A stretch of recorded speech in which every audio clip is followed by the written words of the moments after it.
if this video showed up for you, then you are ambitious. You want to go after the big goals, the big vision, the big aspirations. You want to increase your marks, you want to look better, you want to make progress. You want that respect and validation from your classmates. But what actually happens? There are times in which you get really motivated. You start to take some action. You watch more YouTube videos about the action than actually taking the action. But still, anyways, you just keep coming back to spending that time watching Minecraft videos, Mr. Beast, and anime. And the new year comes, and your birthdays comes, and you just look back at how you spent the last year. Shit, what have I even done? Why did I procrastinate so much? Why was I so lazy? Why didn't I take action? This year is going to be the same thing. Unless, in this video, I'm going to give you a 3-step formula that you can use to escape the cycle and actually start making progress. I wish I knew this when a few years ago I was in your exact position. Ring, ring, ring, ring, ring, ring, ring. The alarm goes off. You want to wake up. At least you're supposed to wake up. Because you set the sleep schedule for yourself and you know you are supposed to wake up and do some physical exercise. That's going to feel like shit. So you don't really want to. You hit snooze. You rumble around in whatever thing you're sleeping in. And then the snooze alarm comes. What is the thing that's going to be going through your mind? And if you do end up getting out of the bed, if you do end up waking up, what will be the thought that got you to do so? When you were walking near the supermarket, you see your friends buying the snacks. But you know, you have your own ideas and values. You know that you shouldn't be eating it. What is the motivation? Will be the thing which drives you to abstain from that pleasuring activity? Take a journal, take a notebook, take something like this, take it out. And you know what you need to do? Just follow along and answer these questions. Look within yourself. When you know what are the things which are driving you, when you are clear on it, well, you have those things fueling you in that moments where you don't feel like doing the right thing. And that's amazing. So take that journal and answer these questions. Just pause the video, take that journal. I'm looking at you, still looking at the video, not even taking action. Take that journal and write down your goals, the stuff that you want, your dreams, your desires. Over the next 10 years, over the next 5 years, over the next 3 years, in this year, what are the things that you want? What are the things that you want to see? What are the things that you want to have? You want to do? People you want to meet, places you want to go to, all of these things you want to learn. Just easily, if you 10-15 things aren't coming to your mind, that you just, as you're writing it down, it means you're just being too much of a perfectionist. We all have these things, and you should be just able to spam all of these things you thought will be cool. Do that right now. Yes, right now. Go take that notebook, do that. And think of it like this. If there is something and you don't put it on the notebook, it's definitely not going to happen. But then if you do write it on the notebook, you may go after it, you may not go after it. Think of it like that. Think of it as a quantity game. And note all of that down. I hope you paused the video and did that because it's important. And the second thing is ask yourself, what are your dissatisfactions? What are your frustrations? What are those things which makes you want to change, which makes you want to progress? What are the things you are dissatisfied about in how you are currently living life, in your life situation, in your work situation, friend situation, family situation, everything? What are the things which make you angry, that makes you want to make this change? And when you get clear on those two things.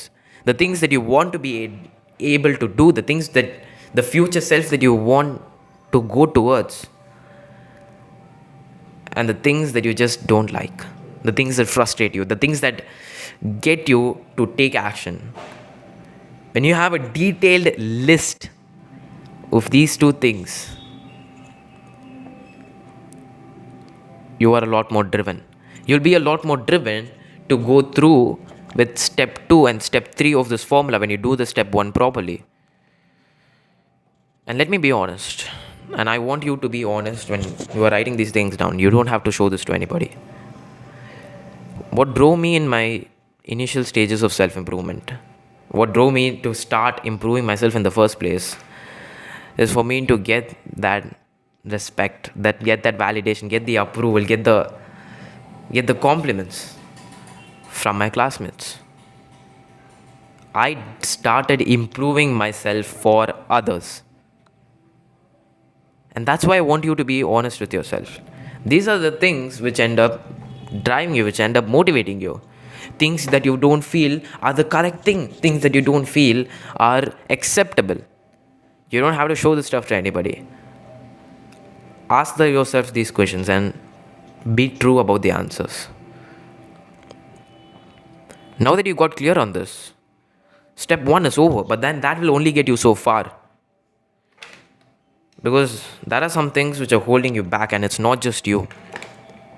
It's every single person in our generation. At least like 90% of the people that I saw. And it's always lurking in this background. When you want to take that action, when you want to go do that activity that you know, if you do enough times, you will get closer to being the person that you want to be. But the other option is always there. Whether for you it's the video games, it's the TV, it's the Instagram, it's the YouTube shorts. It's always there. The junk food. You think it makes you feel good. And even in the times where you feel shit with yourself, you feel shit with how your life is right now, instead of doing the inner work, instead of going and taking action and making progress, you can just resort through scrolling. And just imagine that. Imagine us having a conversation, and I'm talking about something which matters a lot to me. And you are on your phone, Instagram, just browsing around it and half looking at the Instagram and half listening to what I'm saying. That irritates me so much. And your friendships will be based on this. How much of your friendships is based on the stimulation, the instant pleasures out there? How much of your friendship topics, when you're talking with your friends, how much of it is based on the video game that you play, based on the anime that you watch, based on the things that you saw on the internet? And when you go through the process of cutting this out, oh my God, how was it going to impact the friendships? You think these are the things, right? If you play video games with your friends, you get to spend time with your friends. The activity itself, the stimulation itself, you realize that it does make you feel good, but then it is meaningless. It's not your fault you came to this position. You didn't know any better. But then now that this thing is coming into your awareness, it's your goddamn responsibility now. What are you going to do from this point? That'll be years of conditioning of just going after that stimulation, trying to make yourself feel good with that stimulation.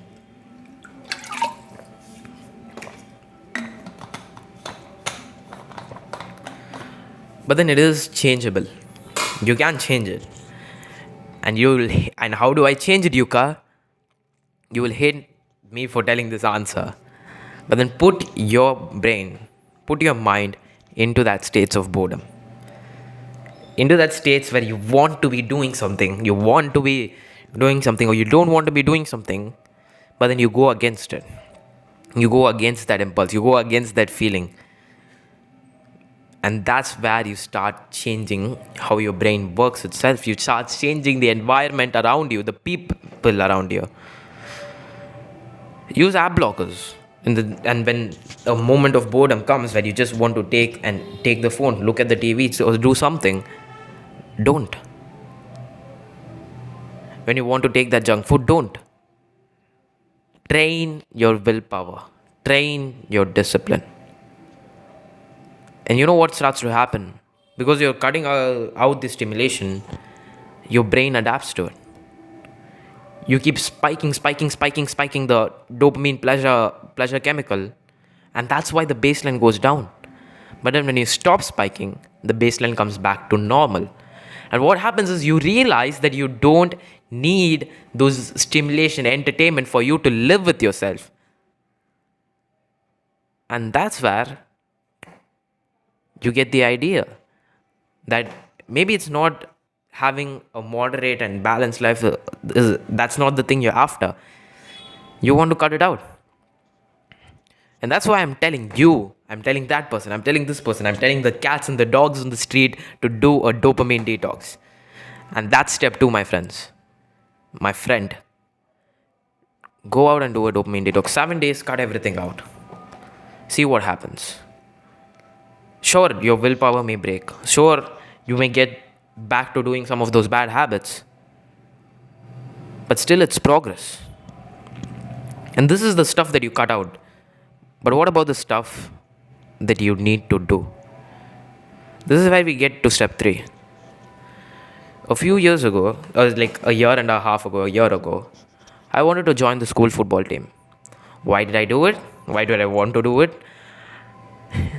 I wanted to be cool. I wanted to be popular. I wanted to get that respect and validation. So yeah, I wanted to join the football team. So I needed to get good at football. I was new to the game. I was pretty shit. I still am shit. And I had an entire month, the summer holidays, for me to just practice, drill it, and get good.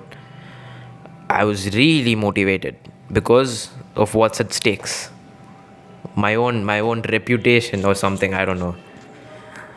So I'm really motivated. What did I do? I was watching so much content about football, about getting good. Even when I was trying to practice, I put on a video and I want to practice. I practice for a little bit and I go back to watching videos about the football. Because still, that will be more productive than me watching Minecraft videos. But it is the deep work action which moves you closer to the goal. Not the things that you want to be doing at that point. If I just spent 30 minutes a day, back a few years ago, if I just spent 30 minutes a day consistently putting effort on learning a new language, I would be able to speak that language right now. Just think about it. If you put that focused effort, just listen to this carefully, because this is the core of step 3. If you are able to put that focused effort onto the deep work task, which means the task that actually moves you forward in that aspect in life, even if it's just 1 hour a day, if you are able to do that and you do it consistently over a period of a year, after the year, imagine how different you are going to be in that aspect of your life. And that is just the essential thing about everything you need to be doing. How much focus, how much are you pushing your boundaries of capability in the time that you're spending? And how consistently are you able to do it?